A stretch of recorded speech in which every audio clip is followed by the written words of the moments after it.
আল্লাহ বলে আমি তাকায় তাকায় দেখি তুই করিস কি, কি করিস শুধু আমি দেখতে থাকি আর চিৎকার দিতে থাকি, মান গাররাকা বিরাব্বিকাল কারীম। আমার মতো দয়ালু রব থেকে তোকে দূরে সরাইলো তো সরাইলো কে? আবার এটাও বলেন কুতিলাল ইনসানু মা আকফারা, ও মানুষ সৃষ্টির ভিতরে তোরে শ্রেষ্ঠত্ব দিলাম, তুই অকৃতজ্ঞ হস কি কইরা?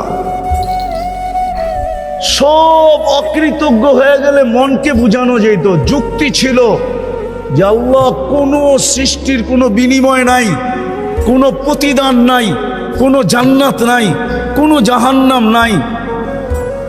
আমাদের প্রতিদান আছে, প্রতিদান। আমাদেরকে কিনবেন তো জান্নাত দিয়া কিনবেন। আল্লাহ ঘোষণা দিছে আমি জান্নাত দিয়া কিনবো, কাগজ দিয়া না। তোমাকে আমি জান্নাত দিয়া কিনতে প্রস্তুত। ইন্নাল্লাহ হাশতারা, কোরআন বলে আমি তোমাকে জান্নাত দিয়া কিনবো। তোমার প্রতিদান আছে। তুমি সুবহানাল্লাহ বলতে দেরি, সৌরজগৎ অর্ধেক নেকি দিয়া ভরতে দেরি হয় না। অথচ সমগ্র সৃষ্টি জন্ম লগ্ন